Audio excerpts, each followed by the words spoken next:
agrees. No. That no one agrees with you in the polling. That would be... No one agrees with you. Cenk Uygur is here, ladies and gentlemen. It's a classic uncle-nephew face-off, as I have talked about already. For those of you who don't know, Cenk wrote a book. Hit me in the face. Cenk wrote a book called Justice is Coming, How Progressives Are Going to Take Over the Country and America is Going to Love It, which is, I mean, I'm a very cynical person. I don't think, I'm a very pessimistic person. I don't think it's happening anytime soon, but maybe you'll make an argument for that. But yeah, we're going to talk about your book, and we're going to talk about another thing that you literally didn't tell me while you were announcing it, which is that you're running for president. And of course, I'm going to ask you why. Why? Who Omega?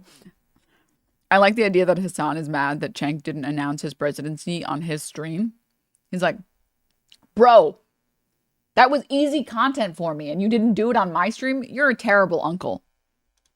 Or even how, but that's it. That's those are some of the things that we're going to be talking about. Before we get into any of that, though, let's start off with the Democrats actually doing something that is unheard of, unimaginable, which is showing backbone and showing a spine and actually doing the right thing, even though they were like kind of forced into a corner to do the right thing on Kevin McCarthy's ouster as Speaker of the House.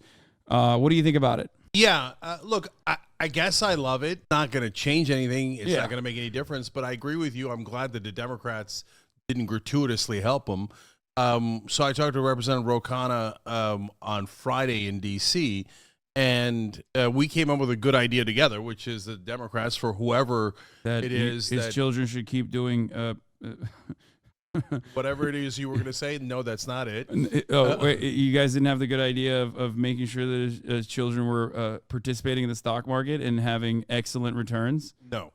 Year over year? That's crazy. So came up with the idea of, well, why don't we ask for something in return? So like paid family leave. So if any Republican wants Democratic votes in the House for speakership, yeah, maybe we could do that. Give us a couple of concessions. You don't get it without concessions. Right, so we give you give us the concessions of a vote on paid family leave that polls at 84%, and maybe one other vote, right? And then then we can have a deal. But if you just want a deal where we needlessly give you the speakership, why in the world would anybody do that? I think the funniest part about that is that would never happen because Kevin McCarthy would have never done that. He would have probably lied, maybe. But what's even better about the situation is that, like I was alluding to, he didn't even like go to the conservative Democrats and offer them anything. Like literally nothing was given. And then there are still, of course, perverts, both sides perverts in liberal media that are trying to turn this massive fuck up within the Republican Party into somehow a issue that is the Democrats' responsibility. Which is awesome. It's awesome. Some dude on the Daily Beast wrote an article talking about how, like, you know, this is actually a bad thing that the Democrats did once again. Here it is. Matt Lewis, who is a conservative himself, said, "You can't blame Dems for the blow that right-wing bomb throwers landed on Kevin McCarthy. But what you can't say is that they failed to do the right thing on behalf of the American people, which was to make sure that Kevin McCarthy remains the Speaker of the House." Yeah. So, look, I know Matt a little bit. We used to go on MSNBC together. I went on his podcast recently. He's a good guy. But generally speaking, he's from the old school of establishment, bipartisan, uniparty thought, which is the way that this would have gone in the old days is the Matt Gaetz character would have huffed and puffed, and McCarthy would have said, "Oh, no way," right? And then at some point, whether it was the Republicans inside their caucus or they go to the Democrats, and they get a deal, the deal is what it was always going to be, which was cut spending for the average American, maybe throw in a tax cut for the rich or a deregulation or something. It's all theater. It's all fake. Now, here comes the twist. The twist in the story is the crazy right-wing Republicans like Matt Gaetz are actually not doing theater. I mean, it looks like they're doing theater and they're doing their own theater to raise money, but they're not playing the same old game. This is like, and that's part of why the media and the establishment. Honestly, that's completely true. I know Cenk is a lib and I shouldn't agree with him, blah, blah, blah. But that's completely true. Matt Gaetz is just full-blown insane. Like, nobody likes Matt Gaetz. It's hilarious how little people like Matt Gaetz. And they don't like him because he's an annoying asshole. I'm sorry, the type of guy that would, just imagine it. Just close your eyes, everybody. Imagine the type of guy that would show up at work and be like, "Hey guys, I'm back from fucking 17-year-olds. Look at this. Look. Yeah, I was crushing them ED pills and Adderall so I could fuck all night. Yeah. Yeah, you like that? Yeah. I got more if you want me to send it to you.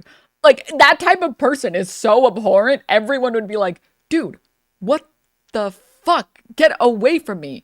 You need to go be trained how to act like an adult. You do not know how to act like an adult in public. I don't even care, because in Congress, none of these people care, that you're a pedophile. Okay? Just don't show me this shit. I don't want to be complicit in your bullshit. Have some fucking decorum. Oh my God, man. Read the room. Jesus. I just want to show up to work and then get back home, man. My McDonald's manager from way back when. Aware. No. No. Oh God. But yeah, no. He's not playing a game. He's not playing a game. And in my experience, generally the more insane people are acting, they're not acting. It's like Steven Crowder. It was so extreme. Everything that Steven Crowder does is so extreme that my stance for the longest time was he has to be acting. This has to all be like a big show. There's no way this guy is this much of a scumbag. Oh.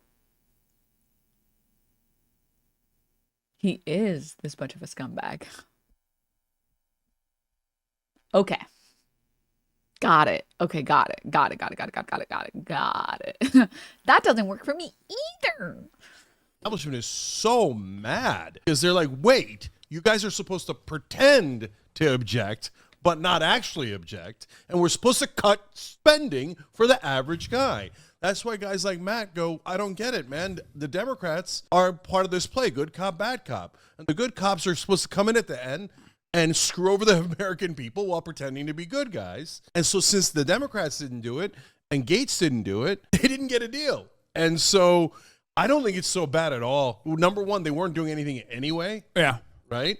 And number two, actually somebody threw a curveball into this normal, sick theater.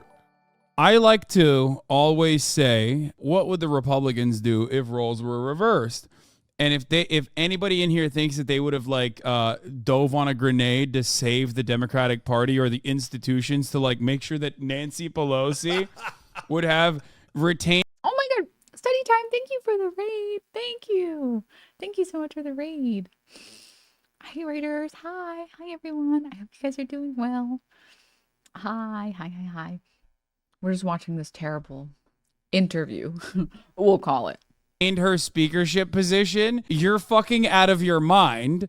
So yeah, Democrats did exactly what the Republicans would have done in the situation, which is, of course, always good politics. It might not yield good policy, but it was certainly good politics. Now, of course, the other side of this is that there was no opportunity for good policy anyway. People are immediately rushing to conclusions that Kevin McCarthy would have been a more moderate speaker than whatever kind of demon they put forward, certainly. But functionally, Kevin McCarthy, as the Speaker of the House, was going to operate like the most reactionary person in the party. And he did. He did do that. It's not like he gave a bone to the Democrats in his chaotic order and under his control in the House. Like, they fucking lodged an impeachment inquiry with zero evidence that connected Hunter Biden to Joe Biden. Zero.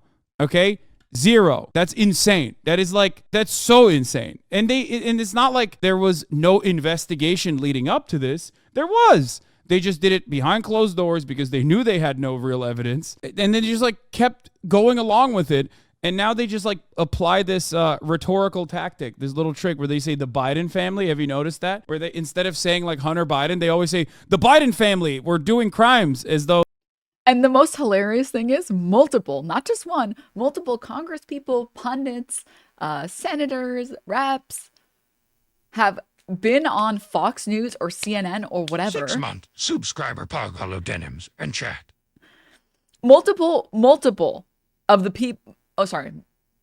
Multiple conservatives that have talked about the the Biden crime family have publicly said they don't have any evidence to suggest that Biden actually is committing anything illegal.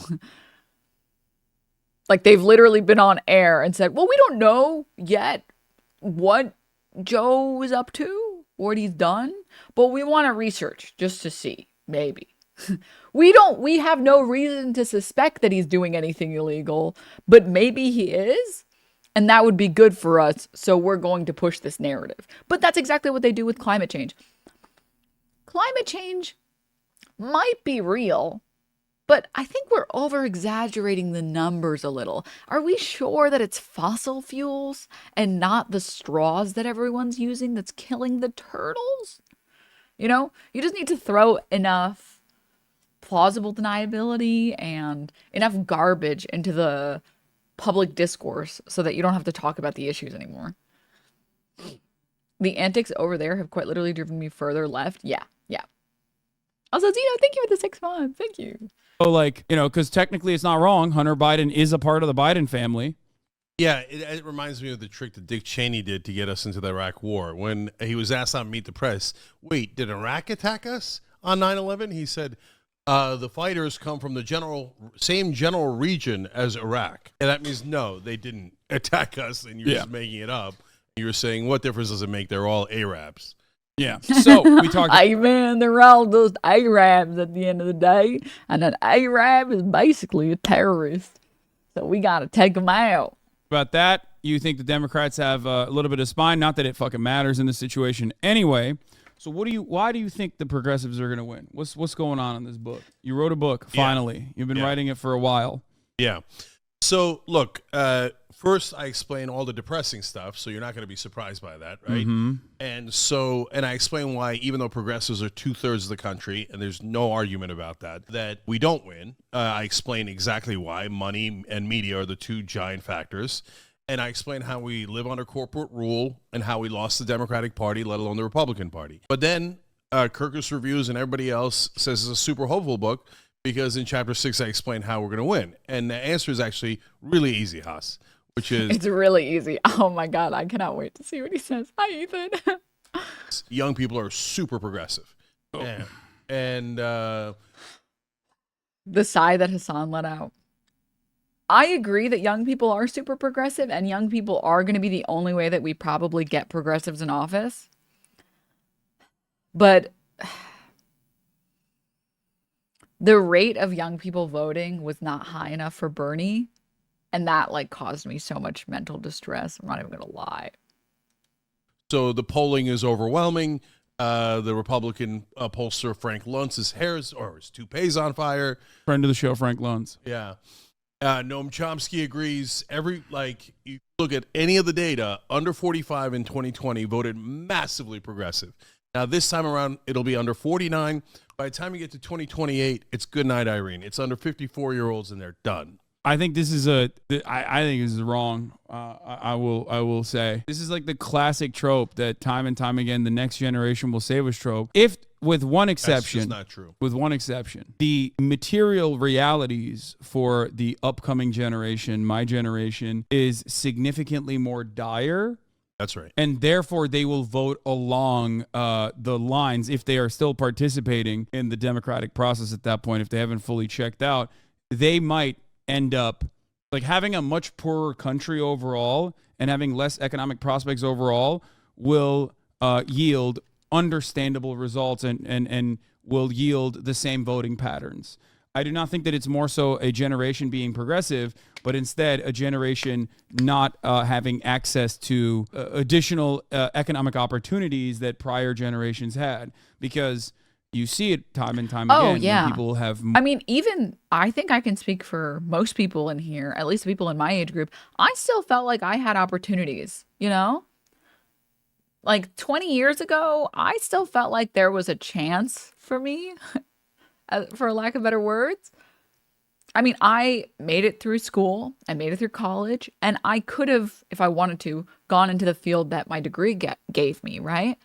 But as things get worse and worse and worse and worse, healthcare becomes more and more and more unbearable and expensive. School gets more and more and more expensive. Yeah, you're fucked. I'm not surprised that young people would be more distraught about it. The fact that every time I go to the doctor, even though I have insurance, every time I go to the doctor, I'm still paying. It's fucking Trevor Sage. I'm paying like $50 to $200 with insurance is insane to me. It's like, oh, here, like, you know, here's this like ointment, you know, for your feet bunions or whatever. This ointment only costs us $30, or sorry, 30 cents to manufacture. That'll be $65. It's like, what? Why is this so expensive? Why are you charging me so much for this? Just a little discount. Yeah, it's so bullshit. Wrong. That'll be $650. It's such extortion. It's insane. Yeah, it's so offensive that we can make and manufacture and R&D useful drugs and creams and products generally in the pharmaceutical sort of industry. And we get fucked. And other countries can buy these for like $5 a pop. Like, what? What? Vyvanse finally cleared for generics, no longer $80, $70 a month. That is amazing. That is so sick. I mean, even insulin, the fact that it took so long for us to drop the price of insulin to what, $40? And previously it was like a couple $100 for something that some people literally need to live. Like, you're just born with, well, I don't know if you would be, is it a genetic thing? Is diabetes genetic? I think so. Diabetes 2 has a stronger link to family history and lineage than type 1. And studies of twins have shown that genetics play a very strong role in the development of type 2 diabetes. Okay, so it still needs to be, I think, developed, but it is genetic, yes. Or it can be. So you just get an unlucky RNG. Your parents or something, or your grandparents or whatever, you get the diabetes gene.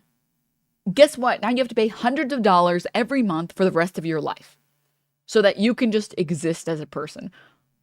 And just so you know, we're not charging you that much because like the ingredient that's required for insulin is some really expensive mineral. We're just charging you that much because we can. We could charge you like $10 if we wanted to, but it would be better for us if we didn't do that. That's a good working system to you? What?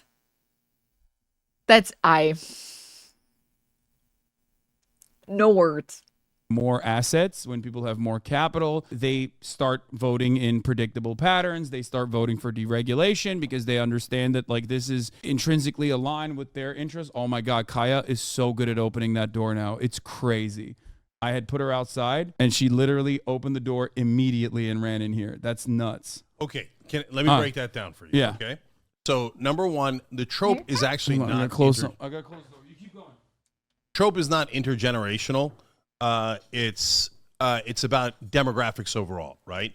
So they've made it better now, but like I have a peanut allergy and EpiPens used to be $700. You know, the thing that will keep me from face planting into a grave if I were to have an allergic reaction. Super fun.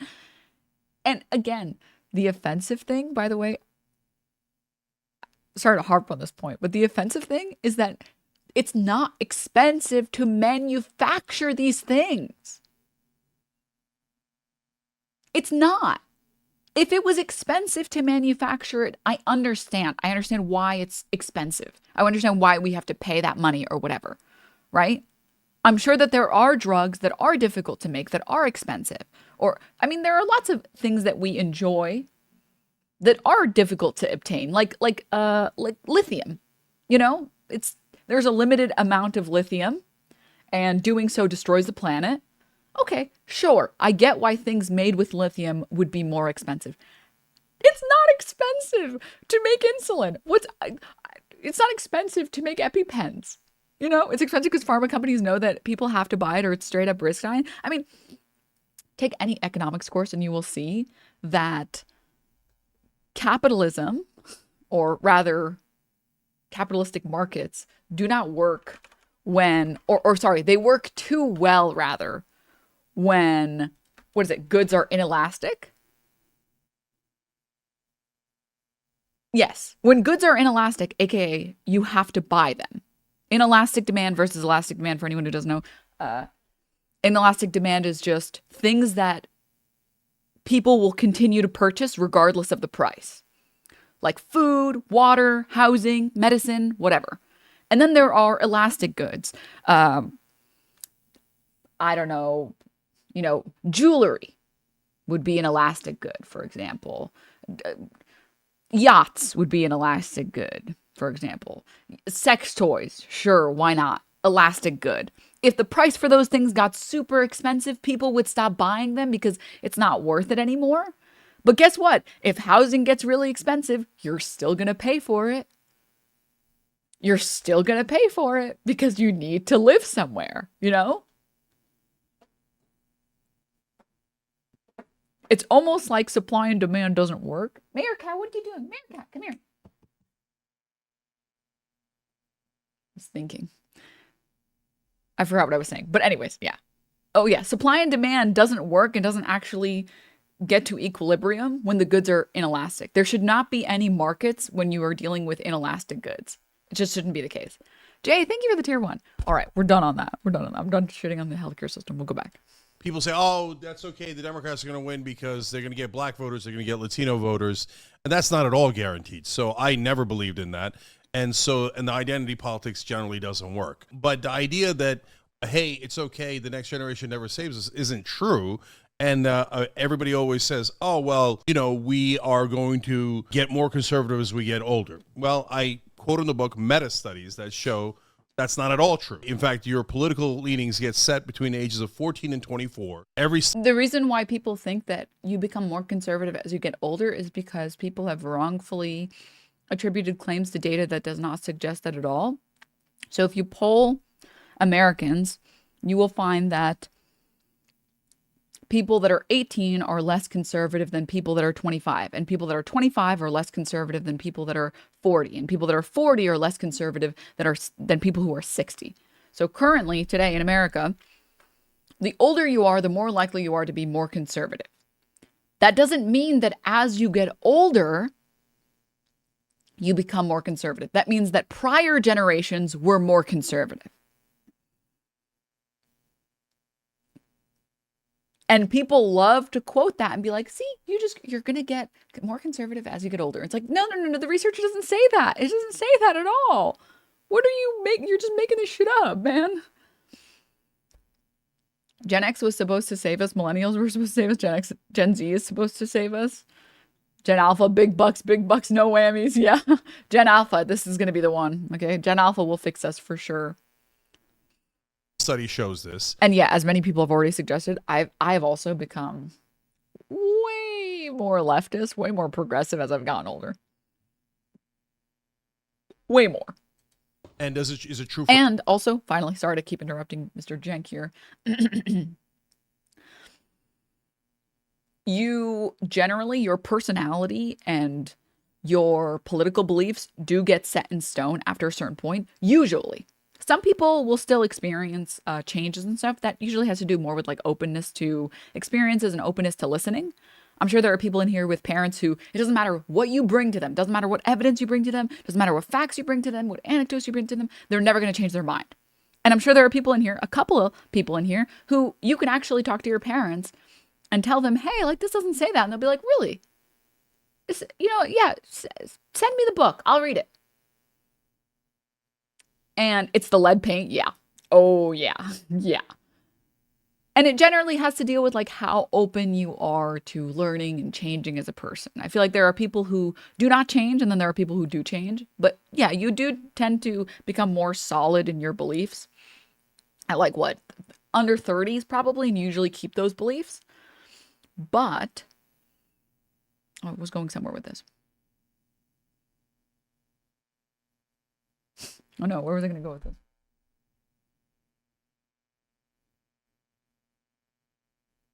Okay, I'll see if I can remember. I was going to go somewhere and I forgot. The lead brain comment took me out.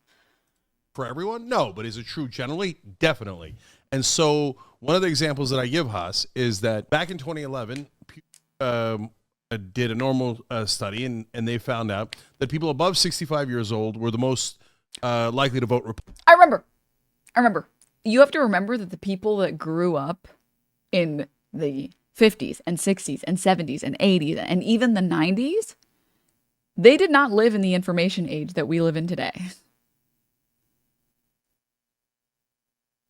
I remember growing up, like the very first decade of my life before we had internet. I remember asking my parents stuff, and they would just tell me some random shit. You know? They would just be like, I'd be like, why does this happen? And they're like, because this. And then as I got more, as the internet got better and as technology got better, I would ask my parents something and be like, really? I don't know. And then I would look it up and I'd be like, that's not what this is. This doesn't say that. This doesn't say that at all. And they'd be like, yeah, well, they're wrong. I feel like the information age has really, really, really, really forced people to have better opinions when there's so much good evidence to suggest certain things, right? Having like a computer that you can ask questions to, really, really fucking cool. Really cool. And you have to recognize that the older people, like boomers, who didn't grow up with this technology, even when they see information that proves them wrong, they will still hold on to their beliefs because they've believed them for so long that admitting that they were wrong this whole time is too hard of a pill to swallow. And, people have very strong defense mechanisms. Unfortunately, our self-defense mechanisms are really, really powerful. Republican, and generally speaking, they grew up in the older generation, that kind of Gen X, et cetera, grew up in the Reagan times, and actually they were just as conservative when they were younger, okay?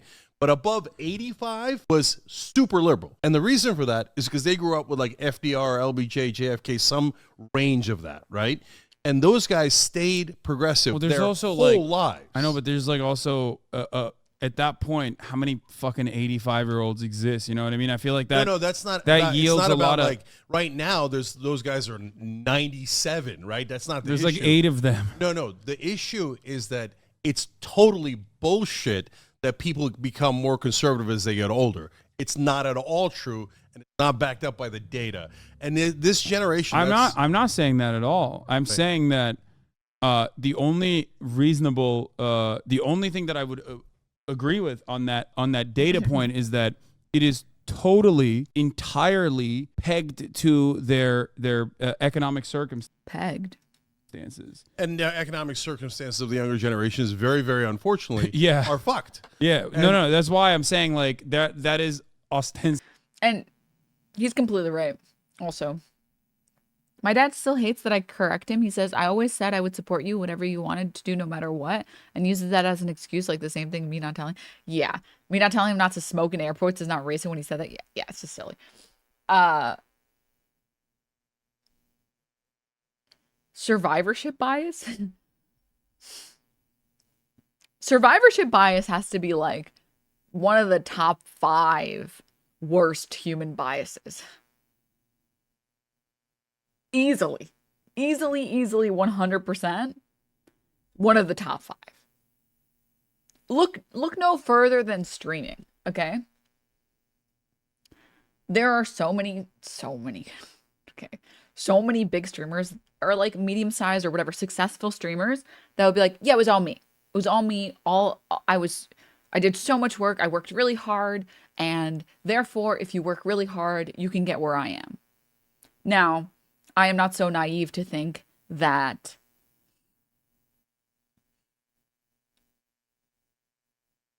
that's the only factor at play, to be clear, right?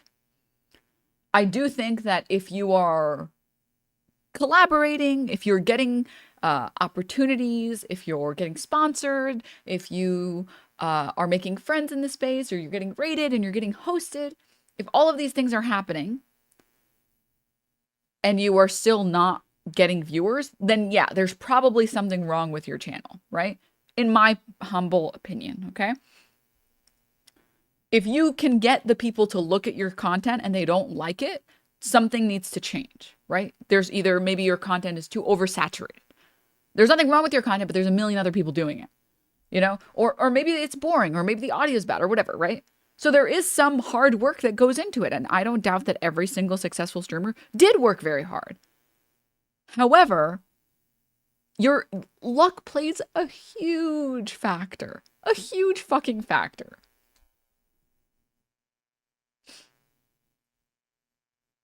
You have to do that stuff and also be lucky? Yeah.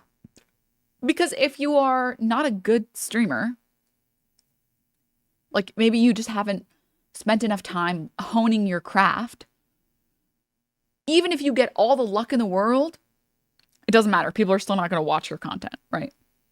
If this stream, instead of being what it was, if this stream was instead just me staring at the camera, or I don't know, something very boring, okay? Watching paint dry, okay? Something unbelievably boring.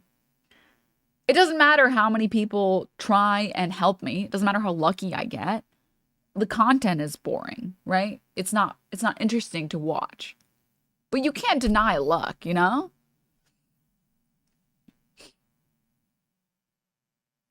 Ludwig has talked about this. As I recall, he agreed luck is like a huge factor in success. Yeah. Yeah. No, yeah. There's no amount of networking that's going to make up for my lame presentation skill. Yes, you get it. You get it. You understand. This is why you should be streaming Heroes of the Storm. I'm never going to stream Heroes of the Storm, okay? I'm never going to do that to myself. Heroes of the Storm is painful enough to play on its own. In what universe do you think I would ever stream it? Principally, the only reason that I think the younger generations, as they get old. Sorry. This guy's been following for like 2 minutes. There is a girl here with big boobs who literally stares at the cam the whole time. She's breaking bank here on Twitch. Okay, send it. Send it in chat. Let's see. Let's see it. Older and are devoid of the same opportunities that prior older generations had, because like a lot of the current wealth that we have in this country is trapped in like baby boomers and Gen Xers. Like they are like the last remaining generation with access to any kind of assets, homes, things of that nature. You're coming to a situation where you have like permanent renters that will never be able to purchase a home. So part of the reason that changes their dynamic, that changes their political perspective. And this is all going towards exactly my point, which is, look, part of the reason that the younger generations, or both millennials and Gen Z, are so progressive is cultural factors, right? But the other reason is economic factors that nobody ever talks about. They have no chance of buying a home for the great majority of those generations, right? Everything for them is much harder. Student debt is infinitely higher. They're much more tied to corporate rule and have become chattel in a lot of ways. And they're rebelling against that. Besides which, this isn't arguable. They would have to change the dynamic of those generations massively over the next 1 to 5 years for the Republicans to be able to win, right? Because in the 2020 elections, even the states within the Democratic Party that Bernie lost, he would win under 45-year-olds with 40, 50-point margins, even after the race was largely over. The handwriting's on the wall. And by the way, what saved the Democrats in the 2022 midterms? Younger voters. What saved Joe Biden in 2020? 11% more younger voters showed up. That's the only reason he won. And so this is all trending, not just towards Democrats. Not just younger people, I think. But towards progressives. I don't think it's just younger people. I think it's also it was white people in general. Like there are more white people now voting for Joe Biden than they did before with Hillary Clinton. Look, there's a lot of different demographics. That's a huge demographic shift. I know, but those things shift. They go back and forth, and now all of a sudden Trump's up to 42% with Latinos. He's up to 20% with African Americans. So I'm not relying on that 1%. But I have not seen anything that challenges the numbers. I don't think the 20% number is real, but you know. Yeah, no, it might be an outlier. It might not be exactly right.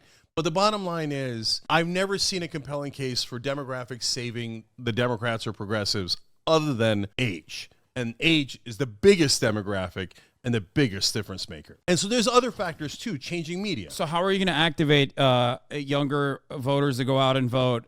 Because out of the voter eligible population, younger voters are poorer on average, and poorer equals less likely to vote in general. Poorer equals less time off from work, a job that you're most likely trapped in the service sector. How are you going to get young people to go out and vote? This conundrum is the reason why a problem that even Bernie Sanders was unable to solve is the reason why he didn't win in the primaries. That was a big part of the. This is literally what I was just saying 2 seconds ago. Literally what I just said 2 seconds earlier. Oh my God. I still can't believe more white women voted for Trump in 2020 than in 2016.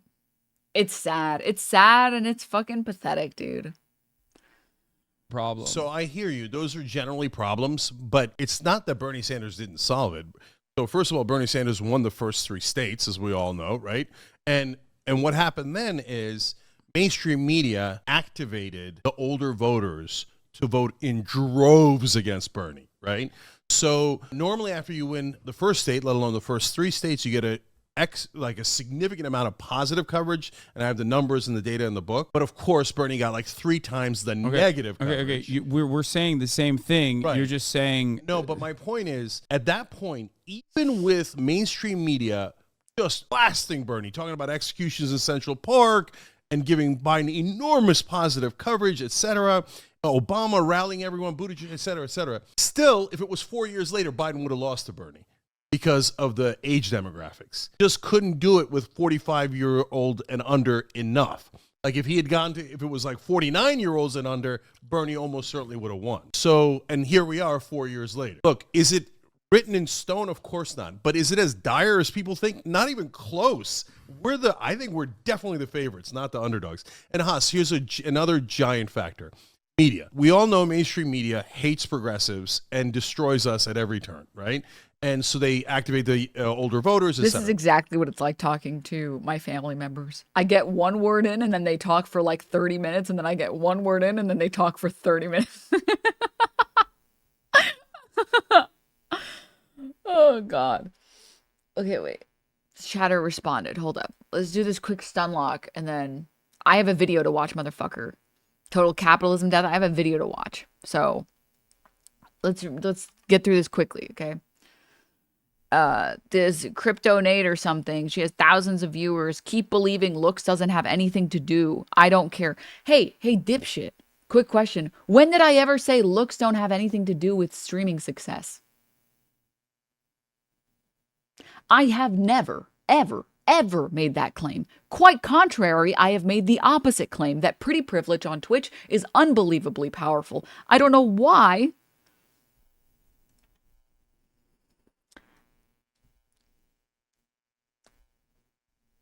Do you know the insult is dipshit? Or are you too much of a moron? Sorry, I don't talk to morons. Sorry. I don't interact with idiots. It's against my code of ethics.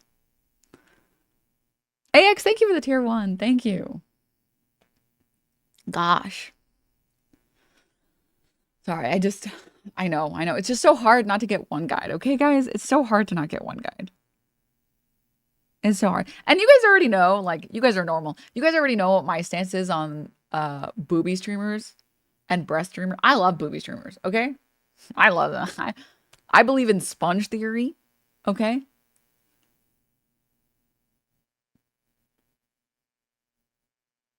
A term that I have coined to mean all of the weirdos on Twitch, they go to the female booby streamers and they leave the rest of us alone. I remember when I used to stream before, like, hot tubbing took off, I would get weirdos every single day, like in droves. Ever since hot tubbing took off, I get maybe one weirdo a day. And that was him right there. Like, they're doing the Lord's work. You will never see me shitting on a hot tub streamer, okay? They are choosing to remove the weirdos from for the rest of us, okay? They are doing a service greater than what? They're tanking the psychic damage. Exactly, yes. Support your troops, man, okay? And second of all, I've made the claim before, and I will say it a million times over. Being a hot tub streamer is so difficult, okay? I promise you, it's way more difficult than you think it is. However difficult you think it is, it's way more difficult. Because in my experience, every single time that I've thought some type of content was easy, I do it and I realize it's not nearly as easy as I thought it was. Okay? It's way more difficult and it's way more stressful. Hot tub streamers have to fucking... First of all, you have to maintain your body above all else. Doesn't matter how stressed you are, doesn't matter what's happening in your life, you have to look perfect all the time. Lest someone take a photo of you or take a screenshot of you when you have a little bit of fat. And then, you know, like, you get insulted for the next 20 years. I mean, Pokey will never, ever, ever stop having to deal with people posting that photo of her with no makeup. She literally did the Get Ready With Me stream where she put makeup on so that she could empower women. And so she could say, look, none of us always look perfect, you know. This is for, like, Women's Day and everything, you know, for the female streamers. Don't worry about it, whatever. No, none of us look perfect. I don't look perfect. And then people screenshot and they're like, oh, well, Pokey's so ugly. Like, fucking die in Minecraft. If you send that type of message, you're like the worst type of person on the planet. Like, straight up. Just like the worst. Okay? So first of all, you have to look perfect all the time. Okay? That's not simple. Okay, that's all I'm gonna say. It takes me like at least minimum 30 minutes to get ready every single day. And on days that I wash my hair, it takes me like an hour and a half to get ready, okay? And then you have to go to the gym all the time. You can't skip the gym ever, okay? You have to constantly make sure you're wearing nice clothes, which are probably uncomfortable. And you have to deal with one of the worst, most brain-rotting jobs on the planet. Do you know how terrible it feels to do a 5-hour hot tub stream where you're doing nothing but, yeah. Oh, look, a chatter is sending a message that I've seen 100 million times before. Do you have sex? Yeah, all the time. Okay. I could not. All while you're getting pruny and you're holding an uncomfortable position.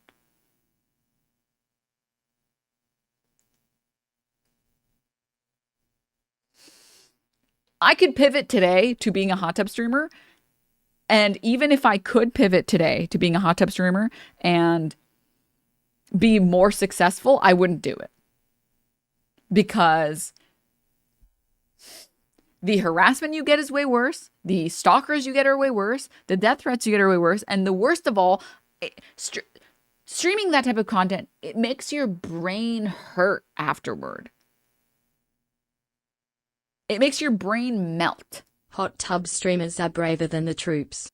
It's similar to, I feel like, certain retail jobs where you're just standing there for hours waiting for your job to be over. You know? But anywho, that's, you guys can have a different say. Listen, okay, chat, listen, okay. If you think being a hot tub streamer is easy, you can continue to think that. That's okay. But I do implore you to try it. All right? Have a gym schedule of minimum 3 days a week. Make sure you get 2 really bright lights that you have to stare at for 5 hours a day. And constantly be getting death, rape threats with one of the worst chats on the planet. And make sure you're holding an uncomfortable pose like this, and uncomfortable clothes the whole time. Do that for a week, and then come back and tell me it's easy. Okay? Then come back and tell me it's easy. I don't believe that it's easy. I will never believe that it's easy. They're on the front lines out there, okay? They're on the front lines getting pruny, getting cold. No. I already gave up at gym 3 days a week. Yeah. Oh, yeah. Oh, yeah, and you have to be constantly paranoid about accidentally doxing yourself. Yeah. You could hot tub stream while playing games and debating 4chaners. I don't want to do that. God, no. Would you ever consider being a VTuber? I don't think being a VTuber doing political content is very like efficient, if that makes sense. But I would want to do like VTubing for other types of content. Okay, let's go back to the video. I typed Pokemon in Google and the #1 autocomplete was no makeup. Yeah. Yeah. They must get so much eyeball damage. I mean, I have 2 lights right now just blasting me. But we'll get back to the video. Maybe I'll show you guys what it looks like. But now they're losing their power. But here's a really important fact that people don't absorb enough. Now, for most of the television networks, their costs are higher than their revenue. Are they really going to be able to last 5 more years of bleeding out? So at some point, this doesn't just wither away, it capsizes, right? Meanwhile, what's happened?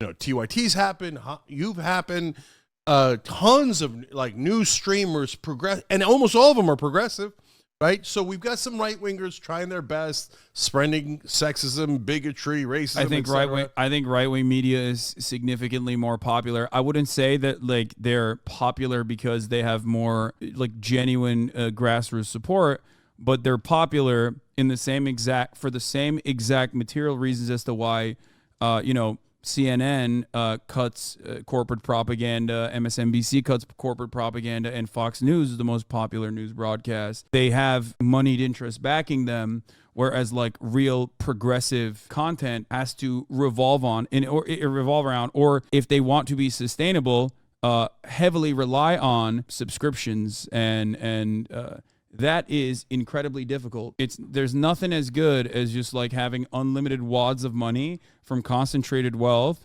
that will give you a couple billion here, a couple billion there.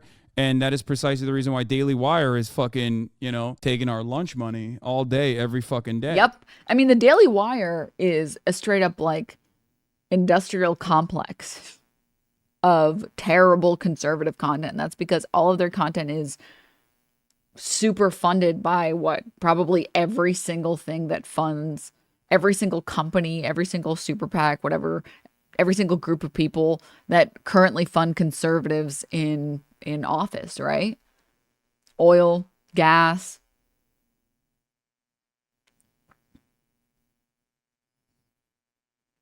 It's like a money factory for evil. Yeah, I mean, think about it. Koch brothers. Yep, Koch brother. Steven Crowder was literally offered $50 million. Yeah. I mean, think about it. Just like think about it. The Daily Wire has Candace Owens. We can even take a look at their pages. Maybe that'll take too long. Candace Owens, Matt Walsh, Brett Cooper, Ben Shapiro, and a couple other people. But those are the 4 big ones that I've seen. Oh, yeah, they also technically have Jordan Peterson on them with them now and Michael Knowles. Those are, I would say, Michael Knowles is less famous in my opinion. Those 5 are like really big. And they push out content every single day. Literally, they have, I mean, in Candace Owens' case, I think she uploads like 2 videos a day. Here, let's pull her page up. 19 hours ago, 21 hours ago. Yeah, she's uploading 2 to 3 videos a day. How are you supposed to beat this? And this is just one of their 5 or 6 different channels. There's nothing like this. There's nothing like this on the left. There is nothing even close to like this on the left. On the left, we have like a lot of individuals that are trying to make change. We don't have any companies that are trying to push for progressive values. We don't have anything like that. We don't have any organizations that push for leftist content. As I mentioned it later, but a good metric is like the $50 million contract for Steven Crowder. Yeah, like I'm pretty sure the only person that could even secure a $50 million contract like that is someone like maybe HASAN. I don't think anyone else is even large enough to do that. Independent of the entire conversation between HASAN and CENK, it's wild to me that Centrally has been such a successful political pundit while being so annoying and lacking charisma in his delivery. He's insufferable. Wait, who? Cenk. I was like, who's centrally? Did I misunderstand something? Central? Am I supposed to know this guy? Yeah, no. Cenk. Is it mean to say that Cenk he comes off as like a smug asshole? Am I a cunt for saying that? I'm not saying that he's an asshole. Okay, I'm not saying that he's a bad person. I'm not saying that like he kicks puppies. But he comes off very smug. Very smug. Also, Anon, thank you for the gift sub, by the way. Thank you. If that makes me a cunt, it's fine. I will don that title. That's okay with me.